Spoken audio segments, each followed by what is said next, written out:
very detailed discussion at our Ard Chomhairle meeting today. We had called an emergency Ard Chomhairle meeting on the 23rd of December. We actually met up at Stormont, and the Ard Chomhairle authorised our negotiating team at that time to conclude an agreement if that was possible, and to bring it back for consideration by the Ard Chomhairle. So that's why we were able, when we thought that these propositions, which reflect the views, they're not Richard Haass's views, they're not Meghan O'Sullivan's views, they reflect the views of 6 months of work between all the parties.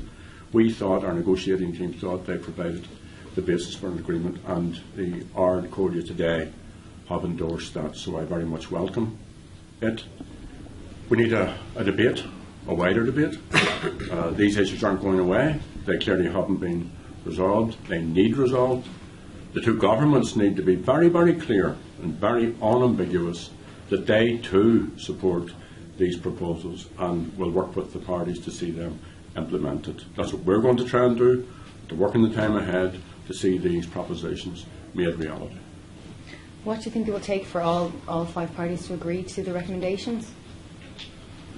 Well, our view, and Harvard, you know if this is accurate or not, is that the parties who have not come out in support of these proposals are out of step with the majority of opinion.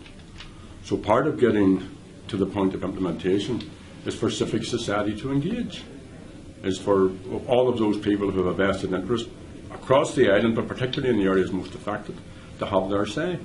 And we certainly will go and talk to anyone within unionism, within civic society, across communities, to try and build support for what is very common sense, practical propositions. And they stretch us, let's be clear about this. This isn't a Republican document.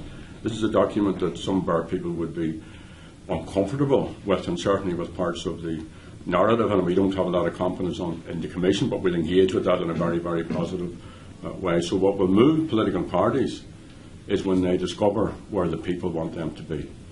What are your reservations about the Independent Commission on Identity, Culture and Tradition? Why do you have such serious reservations about it and such little confidence in it? Because Act na Gaeilge, which is an outstanding aspect of a previous series of agreements, isn't featuring as prominently as it should. I mean, this is not a new issue; it's an outstanding issue, because the Bill of Rights, which also includes, of course, cultural rights, because the proposed Peace Centre at the old Longcase site, which was part of a programme for government commitment, isn't featured. So, there's a notion perhaps that some of these issues are being long fingered. On the positive, of course, if this Commission goes ahead, there's a clear acceptance of the need for us to identify, and this would be good for everybody in the end and for the diaspora. What does it mean to be Irish? What is it? What is British? How do we balance the two? Are there other traditions there? How do we give parity of esteem? How can equality be developed? How do we tackle sectarianism? And essentially, how do we build respect and tolerance for views which may not necessarily be our views? Is it Sinn Féin's view that it's simply a matter of waiting for the other parties to come round to the proposals such as they are now? Or is there room to reopen or renegotiate parts of it? Well, I don't think we can wait. If we were to sit back and wait, none of us would be anywhere in this life. So we're certainly not going to sit back and wait. We're going to actively encourage. But this isn't about renegotiation. This is about implementation. And that's what's crucial in this. These issues were not dealt with by the parties for the last 2 or 3 years. That's why Martin McGuinness and Peter Robertson invited in Richard Haass and Meghan O'Sullivan, have invited them in, and they did a huge sort of outreach to punters, to people, to citizens, and then engaged with the parties. And what we saw in the last 2 weeks before Christmas was the accumulation of a lot of good groundwork. So it's about implementation. It's about dealing with these. Implementation if you don't have a consensus? Well, as I said earlier, it's our strong view that these parties are out of step where popular opinion is. So citizens should not leave this to the politicians. This is about making politics work. I mean, the experiment in the North The reason why there was conflict, the reason why there was ongoing contention, is because there was no real inclusive politics. We have been part of, with others, a really innovative and very, very successful process to come out of armed conflict and to go into a political process. We now have to prove that that political process works. We also be very mindful of the fact these are very important issues, but so is health, so is education, so are jobs, so is the need to tackle sectarianism. So these issues keep coming back and dogging the efforts to deal with these other social and economic issues, and they need to be dealt with. We would then genuinely to deal with the issue of victims, we would then genuinely to deal with the issue of praise, we would then genuinely to deal with the issue of flags, and until they're dealt with, they're going to continue coming back. Can you imagine what the reaction would have been if the Unionist parties had accepted Haass and we hadn't? There would have been a ton of bricks coming down on top of Sinn Féin. I think it isn't good enough for Peter to say, as he said yesterday when he was with me in Dublin, that Richard Haass is now sitting happily back in New York. The reason we brought Richard Haass in was because for almost 3 years, the parties sat around a table in Belfast trying to come to terms with these very issues and failed to get an outcome. So Richard Haass comes, he produces a document, and we've had a compromise. We've had a compromise in terms of coming to our position and accepting these proposals.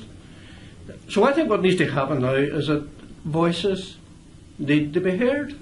We need to hear David Cameron say he supports the Haass proposals. We need to hear the Taoiseach say he supports the Haass proposals.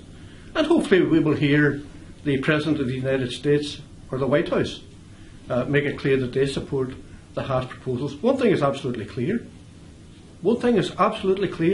Richard Haass is telling the 5 parties in the North he wants to see the text of his 7th draft implemented. He's not looking for a renegotiation. He's looking to see the text of his 6 months of work with the other parties implemented. That was the best chance that we had. And for us to go back into a scenario now where we repeat the performance of 3 years of no results, I have to say would be a huge mistake. What's the potential damage or fallout of failing to reach an agreement? Well, we will reach agreement. It's a matter of timing. And, we go forward never having contemplated failure on any of these issues. Obviously, you get a knock. Obviously, there are issues which parties find difficult to come to terms with.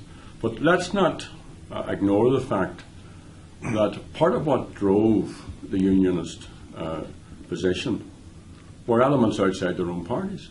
Like on the parading issue, it was the Orange Order. It was elements of the UVF in Belfast City.